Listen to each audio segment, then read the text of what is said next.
വയനാടും പാലക്കാടും ചരിത്ര വിജയം സ്വന്തമാക്കിയെങ്കിലും UDF-നെ സംബന്ധിച്ച്, പ്രത്യേകിച്ച് കോൺഗ്രസിനെ സംബന്ധിച്ച് വലിയൊരു കരയാണ് ചേലക്കരയുടേത്.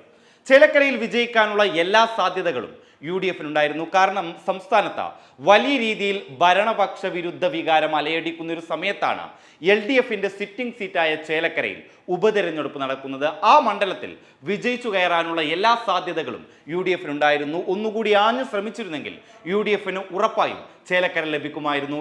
LDF ഇത്തവണ സിറ്റിംഗ് സീറ്റ് നിലനിർത്തിയെങ്കിലും അവരുടെ ഭൂരിപക്ഷം വലിയ രീതിയിൽ കുറഞ്ഞിട്ടുണ്ട്. 39,000-ൽ നിന്ന് 11,000-ലേക്ക് കൂപ്പുകുത്തിയിട്ടുണ്ട്. അതുതന്നെ UDF-ന് കാര്യങ്ങൾ അനുകൂലമാക്കായിരുന്നു എന്നതിൻ്റെ ഒരു സൂചനയായിരുന്നു. പക്ഷേ UDF-നെ സംബന്ധിച്ച് അല്ലെങ്കിൽ കോൺഗ്രസിനെ സംബന്ധിച്ച് അവിടെ വലിയൊരു പിഴവ് വന്നത് രമ്യ ഹരിദാസ് എന്ന സ്ഥാനാർത്ഥിയെ നിർത്തിയതായിരുന്നു. രമ്യ ഹരിദാസിന് പകരം മറ്റൊരു മികച്ച സ്ഥാനാർത്ഥിയെ ചേലക്കരയിൽ നിർത്തിയിരുന്നെങ്കിൽ ഒരുപക്ഷെ UDF-ന് ചേലക്കരയിലും വിജയിച്ച സംസ്ഥാനത്തെ ഉപതെരഞ്ഞെടുപ്പുകളിൽ മൂന്നിലും വിജയിക്കാൻ സാധിക്കുമായിരുന്നു. പക്ഷേ അത് സാധിച്ചില്ല. ഈ ചേലക്കരയിലെ മണ്ഡലം കോൺഗ്രസ് നേതാക്കളടക്കം ഇപ്പോൾ പറയുന്നത് നല്ലൊരു സ്ഥാനാർത്ഥിയായിരുന്നു ഉണ്ടായിരുന്നെങ്കിൽ, കൂടാതെ നല്ലൊരു ഫണ്ടും ഉണ്ടായിരുന്നുവെങ്കിൽ ചേലക്കര നമുക്ക് പിടിച്ചെടുക്കാമെന്നായിരുന്നു. മണ്ഡലം കോൺഗ്രസ് കമ്മിറ്റി അംഗങ്ങളുടെ വാട്സപ്പിലെ ശബ്ദ സന്ദേശങ്ങളടക്കം ഇപ്പോൾ ലീക്കായിട്ടുണ്ട്. ഈ ശബ്ദ സന്ദേശങ്ങളിലൊക്കെ പറയുന്നത് നല്ലൊരു സ്ഥാനാർത്ഥിയായിരുന്നെങ്കിൽ ഇവിടെയും ഞങ്ങൾക്ക് വിജയിച്ച് കയറാമായിരുന്നുള്ളതാണ്. അതേസമയം ചേലക്കരയിലെ രമ്യ ഹരിദാസ് അത്ര മികച്ച സ്ഥാനാർത്ഥിയല്ല എന്നുള്ള അഭിപ്രായം നേരത്തെ തന്നെ ഉയർന്നിരുന്നു. 2019 ലോക്സഭാ തെരഞ്ഞെടുപ്പിൽ ആലത്തൂരിൽ പാട്ടുപാടി ജനശ്രദ്ധയെ ആകർഷിച്ചു എന്നതൊഴിച്ചാൽ രമ്യ ഹരിദാസിന് പറഞ്ഞു വെക്കാനുള്ള തരത്തിലുള്ള ഒരു വികസന പരിപാടി അല്ലെങ്കിൽ പറഞ്ഞു ഫലിപ്പിക്കാൻ പറ്റുന്ന രീതിയിലുള്ള ഒരു ഇമേജ് രമ്യ ഹരിദാസിന് 5 വർഷം ആലത്തൂരിൽ ഉണ്ടാക്കാൻ സാധിച്ചില്ല. അതുകൊണ്ട് തന്നെയാണ് 2024 ലോക്സഭാ തെരഞ്ഞെടുപ്പിലും രമ്യ ഹരിദാസ് പരാജയപ്പെട്ടത്. അതേ രമ്യ ഹരിദാസിനെ, അതായത് പാട്ടുപാടി മാത്രം കൊണ്ട് ജനങ്ങളെ ആകർഷിപ്പിക്കാൻ കഴിയുന്ന അല്ലെങ്കിൽ രാഷ്ട്രീയം പറഞ്ഞുകൊണ്ട് ജനങ്ങളെ ആകർഷിപ്പിക്കാൻ കഴിയാത്ത രമ്യ ഹരിദാസിനെ എന്തിനാ ചേലക്കരയിൽ നിർത്തി ഒരു സീറ്റ് എന്തിനാണ് UDF കൈവെള്ളയിൽ നിന്ന് കളഞ്ഞു കുളിച്ചത് എന്നുള്ള ചോദ്യം തന്നെയാണ് പ്രവർത്തകരും നേതാക്കളും ചോദിക്കുന്നത്. അതിൻ്റെ ഉദാഹരണമാണ് ഈ വാട്സപ്പ് ഗ്രൂപ്പിലെ ഈ ശബ്ദ സന്ദേശങ്ങൾ.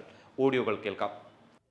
നമ്മൾ പാർട്ടി ഒരു സ്ഥാനാർത്ഥി പ്രഖ്യാപിച്ചാൽ അതിന് പിന്നാലെ നമ്മൾ പോകാന്നുള്ളതാണ്. പക്ഷേ ഈ സ്ഥാനാർത്ഥി വളരെ മോശമായിരുന്നു. അത് 100% ഉറപ്പായിരുന്നു എല്ലാവർക്കും.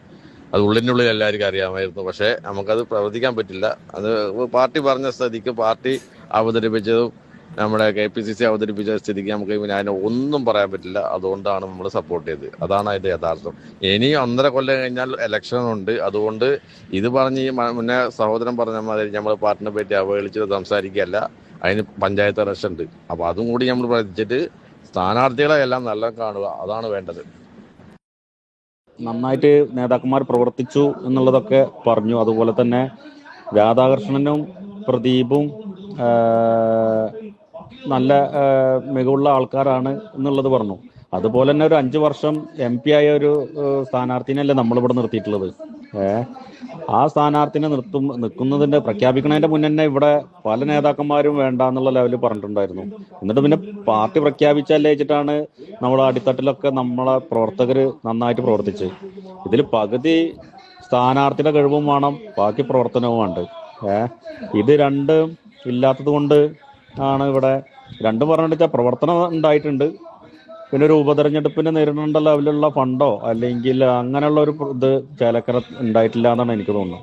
പ്രത്യേകിച്ച് ദേശമംഗലത്തൊക്കെ ഒന്നുകൂടി ഒന്ന് കൊഴുപ്പിക്കാൻ പറ്റിയായിരുന്നു. ഫണ്ടൊക്കെ ഉണ്ടെന്നുണ്ടെങ്കിൽ അതൊന്നും ഇനി ഇവിടെ കിട്ടിയിട്ടില്ല എന്നാണ് എനിക്ക് മനസ്സിലായത്. എന്തായാലും ഇനി 39,000 ഉള്ളത് 12,000-ൽ നിർത്തി എന്നുള്ളത് പറയാനേ പറ്റൂ. അപ്പൊ ഇതേപോലെ തന്നെയല്ലേ പാലക്കാട് 3,800-ന് ജയിച്ചാൽ അവിടെ പ്രവർത്തിച്ച് നോക്കിക്കണ്ടില്ലേ 15,000-ന്റെ മുകളിൽ കയറി.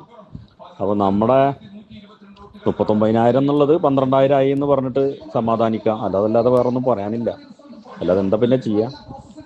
ഇതെന്താ വെച്ചാൽ കുറെ പ്രവർത്തകർക്ക് മടുപ്പ് വരുള്ളൂ ഇതൊക്കെ.